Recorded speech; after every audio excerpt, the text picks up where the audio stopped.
I'm going with Terence Crawford. You know, big weight jump, a dangerous fight, but somebody's got to prove to me that they can break Terence Crawford's will and that he can't figure it out against you. You know, it ain't no disrespect toward Canelo, but I've said this the last couple of years. I'm not betting against Terence Crawford against nobody right now. You got to show me that you can beat him. I fought against Crawford. I couldn't even hit clean. They both hit hard because, and you could see the strength when I was fighting against Crawford. He is very strong as well. So, look, yeah, but why does he need to give that much weight? He's pound for pound #1 in the world. Why does he have to go for fighting Canelo? Canelo Crawford. Very hard. 50-50. For me, pound for pound, #1 is Terence Crawford. When seasoned boxing experts discuss the highly anticipated showdown between Canelo Alvarez and Terence Crawford, the consensus is clear this fight is unlikely to be competitive. Analysts argue that Crawford's jump up 2 weight classes to the super middleweight division puts him at a significant disadvantage.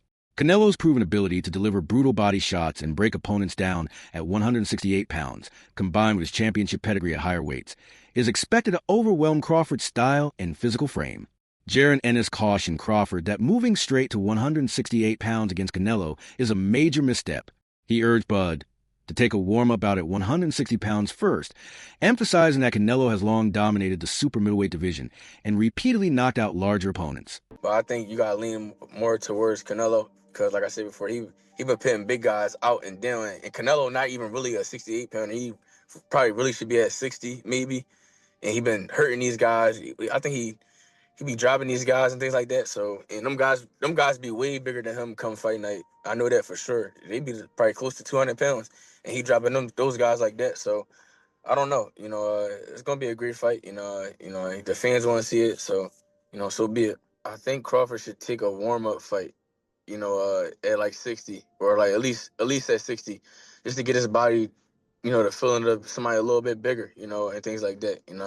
I know when you go up a weight, you gotta, develop that power and not develop the power, but like put that muscle on and be heavier and things like that. So he might not want to take a fight because he's trying to build up right now, but I think he should just to stay sharp and that way he don't have like a long layoff or anything like that. Former champion Carl Froch argued that Crawford's leap across multiple weight classes means he likely won't last beyond 6 rounds against Canelo's punishing strength and relentless bodywork. Froch predicts Crawford will struggle to make it past the 4th to 6th round due to the steep jump in weight divisions. It was absolutely crap, load of rubbish. The fight really was a waste of time.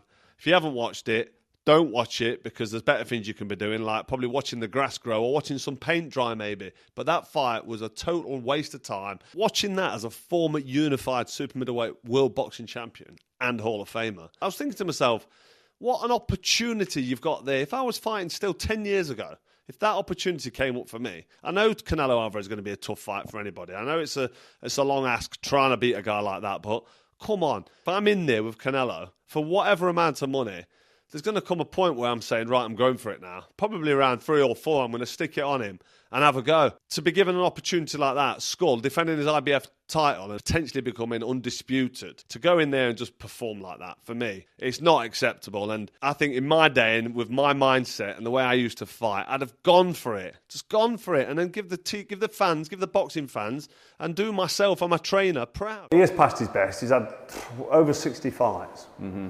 Made a fortune. Why is he even still fighting? But this is a super fight against Crawford. Yeah. But it could go wrong for him. He could end up losing. Whoever loses, it'll be an upset because the amount of people that think Crawford's going to win.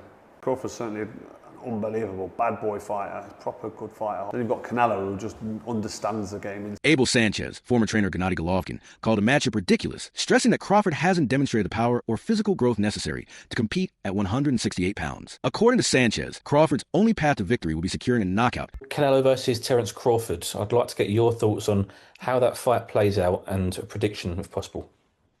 Okay, well, first of all, Terence Crawford is a great fighter, but so is Canelo. I think that, in my opinion, their IQ is similar, except Canelo doesn't get hit like Crawford gets hit.